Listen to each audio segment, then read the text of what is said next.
दोस्तों नमस्कार। मेरा नाम अनिल सोलंकी है। मेरे यूट्यूब मंच लाउड जाट वॉइस में आप सबका स्वागत है। दोस्तों आज के वीडियो में बात करेंगे आंदोलन और आंदोलन से जुड़ी हुई राजनीति की।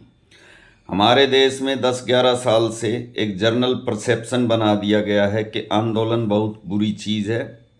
आम जनता के अंदर भी ये भावना बन गई है कि आंदोलन करने वाला व्यक्ति, समूह, संगठन या कोई राजनीतिक दल ये राष्ट्र विरोधी होता है, देश का गद्दार होता है। खाली राष्ट्र विरोधी ही नहीं, धर्म विरोधी भी होता है। यानी जो आदमी आंदोलन करता है सरकार के खिलाफ, वो हिंदू धर्म का भी गद्दार होता है। ऐसा परसेप्शन हमारे देश के अंदर सरकार ने जनता के बीच में बना दिया है। तो उसके पीछे की मैथोलॉजी, आइडियोलॉजी तथा इनसाइड स्टोरी क्या है, ये आज के वीडियो में मैं अभी आपको समझाऊंगा। वीडियो को ध्यान से देखना और पूरा देखना। भारतीय जनता पार्टी ने जो इस देश में एक मुस्लिम विरोधी राष्ट्रवाद खड़ा किया है, उसकी प्रेरणा इसने कांग्रेस से ली है।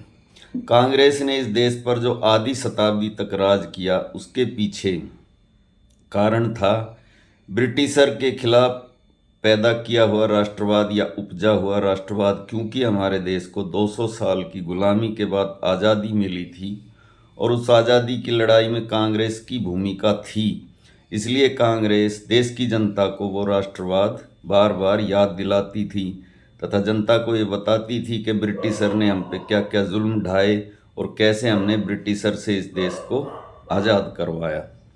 तो उसी से सीखते हुए भारतीय जनता पार्टी ने इस देश के अंदर एक मुस्लिम विरोधी राष्ट्रवाद की भावना पैदा की। क्योंकि इस देश पर मुसलमानों ने 500-700 साल राज किया और उनके राज में हिंदुओं पर अत्याचार भी खूब हुए। औरंगजेब ने जजिया टैक्स भी लगाया, धर्म परिवर्तन भी कराए, मंदिर भी तोड़े।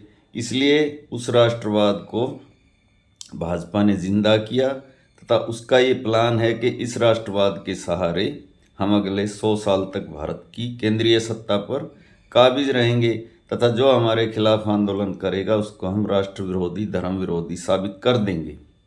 खैर, अब मैं बात करता हूँ। कुछ लोग ऐसा कहते हैं कि जब से नरेंद्र मोदी की सरकार बनी है, तब से भारतीय जनता पार्टी के खिलाफ जाटों ने बहुत बड़े बड़े आंदोलन किए। इन जाटों को नरेंद्र मोदी से क्या परेशानी है? जाटों को नरेंद्र मोदी से परेशानी नहीं है, क्योंकि जाटों का जो ट्रैक रिकॉर्ड रहा है आंदोलन के मामले में, वो कांग्रेस के खिलाफ भी इतना ही रहा है। वो भी आगे मैं आपको वीडियो में बताऊंगा। लेकिन आंदोलन बुरी चीज़ कब से हो गई? ये देश तो आंदोलनों का ही देश है। इस देश में अगर महात्मा गांधी ने सविनय अवज्ञा आंदोलन ना किया होता, भारत छोड़ो आंदोलन ना किया होता, तो अंग्रेज ये देश छोड़कर कैसे जाते? अगर लाल कृष्ण आडवाणी ने रथ यात्रा ना निकाली होती, राम मंदिर आंदोलन ना किया होता, तो दो सांसदों की पार्टी आज केंद्र में सत्तारूढ़ कैसे होती? अगर 1977 में राम मनोहर जयप्रकाश नारायण ने ये नारा ना दिया होता कि सिंहासन खाली करो जनता आती है, तो कांग्रेस कैसे हारती? और अन्ना ने अगर रामलीला मैदान में आंदोलन ना किया होता, तो मनमोहन सिंह की सरकार कैसे जाती, मोदी की सरकार कैसे आती? अब मैं आपको दोस्तों इतिहास के बैकग्राउंड में लेके चलता हूँ। राजीव गांधी से बड़ा मैंडेट आज तक किसी नेता को मिला नहीं। 415 सीटें और 50% वोट। उस राजीव गांधी की सत्ता को 1980 के दशक में जाटों ने कैसे हिलाया था, और चौधरी महेंद्र सिंह टिकैत ने बड़े बड़े आंदोलन कैसे किए थे। 1986 में भारतीय किसान यूनियन बनी। 1987 में करमू खेड़ी बिजली घर को घेर कर बैठ गए थे चौधरी महेंद्र सिंह टिकैत, केवल बिजली के बढ़े हुए दामों को वापस लेने के लिए।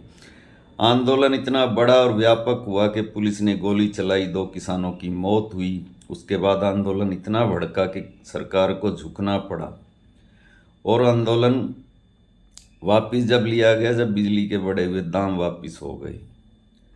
दूसरा, मेरठ कमिश्नरी को घेर के बैठ गए थे चौधरी महेंद्र सिंह टिकैत, तब भी सरकार को उनके आगे झुकना पड़ा। और तीसरा बड़ा आंदोलन दिल्ली के वोट क्लब पर 14 राज्यों के 5 लाख किसानों ने आके कब्जा कर लिया था पूरे 1 हफ्ते तक। कनॉट प्लेस के बरामदों में किसानों ने अपने भैंसे बांध दिए थे। कनॉट प्लेस के बरामदों में किसान दरी बिछा के सोते थे। बोट क्लब पर किसानों के चूल्हे जलते थे, वहाँ रोटियां बनती थी। कनॉट प्लेस के फुहारों में नहाते थे, अपने कपड़े धोते थे। दिल्ली का एलीट क्लास परेशान हो गया था।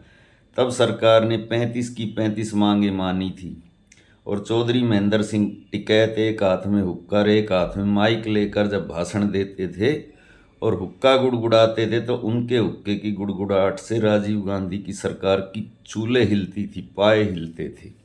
तब उसी महेंद्र सिंह टिकैत को भाजपा वाले भगवान से उसकी तुलना करते थे और उसी महेंद्र सिंह टिकैत के बेटे राकेश टिकैत को इन लोगों ने रोने पर मजबूर किया। उसको खालिस्तानी देशद्रोही गद्दार बताया जब उसने दिल्ली के गाजीपुर बॉर्डर पर आकर आंदोलन किया। तो ये समय समय की बात होती है। एक बार की बात है, 1987 में चौधरी चरण सिंह का निधन हुआ। राजीव गांधी की सरकार ने अहंकार में आकर उनके क्रिमिनेशन के लिए जंगे देने से मना कर दिया। उनके बेटे अजीत सिंह उनके शव को लेकर उनके पैतृक गांव नूरपुर में आ रहे थे, लेकिन चौधरी महेंद्र सिंह टिकैत ने अजीत सिंह को कहा वहीं रुको, हम आते हैं। और दिल्ली को घेर कर राजीव गांधी को बोला 24 घंटे में जगह नहीं दी तो हम जितनी समाधियां हैं उनको भी उखाड़ कर फेंक देंगे। तब राजीव गांधी को चौधरी साहब के लिए किसान घाट पर जगह देनी पड़ी थी। आज वहाँ उनकी समाधि है। तो ऐसे थे चौधरी महेंद्र सिंह टिकैत, जो कि हवाई जहाज़ में भी हुक्का लेके चलते थे। एक बार बेंगलोर जाते समय उनका हुक्का उतरवा दिया था हवाई जहाज़ से, वहीं पर धरना देकर बैठ गए थे, आखिरी में हुक्का लेकर ही गए। एक बार की बात 1992 में पीवी नरसिम्हा राव की सरकार थी। 5,000 करोड़ रुपए का प्रतिभूति घोटाला हुआ था। चौधरी साहब पीवी नरसिम्हा राव से मिलने गए थे अपने किसानों के मुद्दे को लेकर। वहाँ उन्होंने पीवी नरसिम्हा राव से सीधा सवाल किया, क्या तुमने 1 करोड़ रुपया लिया है हर्षद मेहता से? सुनकर पीवी नरसिम्हा राव के पाँव के नीचे से जमीन खिसक गई। उन्होंने कहा, ये 5,000 करोड़ रुपए खा के बैठ गया, तुम्हारे मंत्रियों ने भी कमीशन खाया, उनको कब नोटिस भेजोगे रिकवरी के? तुम किसानों को 200-200 रुपये के रिकवरी के नोटिस भेज रहे हो, वसूली के, उनको जेलों में डाल रहे हो, अपने मंत्रियों से कब वसूली करोगे? ऐसा सवाल प्रधानमंत्री से महेंद्र सिंह टिकैत ही कर सकते थे। 1985 के अंदर राजीव लोंगेवाल समझौता हुआ, जिसमें चंडीगढ़ पंजाब को मिलना था और फाजिल्का हरियाणा को, SYL का पानी का बंटवारा। उसके खिलाफ चौधरी देवीलाल ने न्याय युद्ध किया, न्याय संघर्ष समिति बनाई, जींद और दिल्ली में बड़ी बड़ी रैलियां करी। उससे घबरा कर राजीव गांधी ने भजनलाल को हटाया, बंसीलाल को चीफ मिनिस्टर बनाया। फिर भी उस आंदोलन की बदौलत कांग्रेस की 5 सीटें आई, चौधरी देवीलाल की 85 सीटें आई और कांग्रेस का जो पतन हरियाणा से शुरू हुआ, आखिर में केंद्र में भी वो 425 से घटकर 195 सीटों पर आ गई।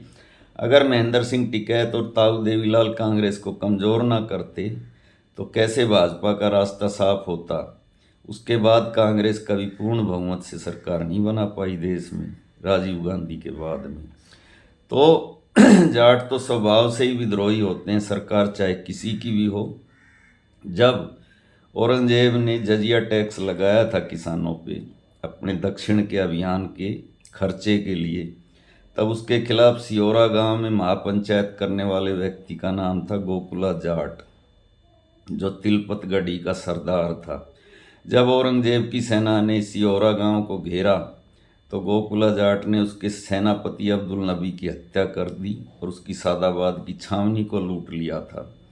और औरंगजेब की सेना से उसका 6 महीने तक संघर्ष चला। जनवरी में गिरफ्तार हुआ, इस्लाम कबूल करने के लिए बोला तो औरंगजेब का मजाक उड़ाया और आखिरी में उसको बहुत ही ब्रूटली तरीके से औरंगजेब ने आगरे में मरवा दिया। ऐसे ही कुतुबुद्दीन ऐबक ने जब हिंदुओं पर जजिया टैक्स लगाया तो उसके सेनापति की हत्या गठवाला खाप के मुखिया जाटवान मलिक ने की थी। झांसी के अंदर उस झांसी के किले को घेर लिया था 1 हफ्ते तक। जब कुतुबुद्दीन ऐबक वहाँ सेना लेके गया तो उस सेना का और जाटवान मलिक की सेना का संघर्ष रहा 3 दिन तक।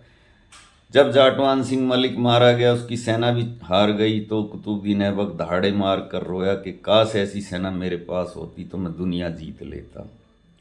तो दोस्तों, ये जाटों का ट्रैक रिकॉर्ड है, वो हमेशा से सत्ता के खिलाफ चलते हैं, विद्रोही स्वभाव के होते हैं। चौधरी चरण सिंह ने कांग्रेस छोड़ी थी, जवाहरलाल नेहरू जब कोऑपरेटिव फार्मिंग का फार्मूला लेकर आए थे उसके विरोध में। तो सत्ता से सवाल करना, सत्ता के खिलाफ आंदोलन करना राष्ट्रद्रोह, देशद्रोह नहीं होता है। ये गलत नैरेटिव, गलत परसेप्शन भाजपा ने बनाया है, इस सबको आपको समझना चाहिए। इसी के साथ मैं आपका भाई अनिल सोलंकी आज का वीडियो यहीं पे ख़त्म करता हूँ। वीडियो कैसा लगा कमेंट करके बताएं, अच्छा लगा तो अपने ग्रुप में शेयर करें, लाइक करें, कमेंट करें। जो भाई अभी चैनल से जुड़े हैं वो चैनल को ज्वाइन करें, सब्सक्राइब करें। मिलते हैं अगले वीडियो में, आपका दिन शुभ हो। थैंक्स भाइयों।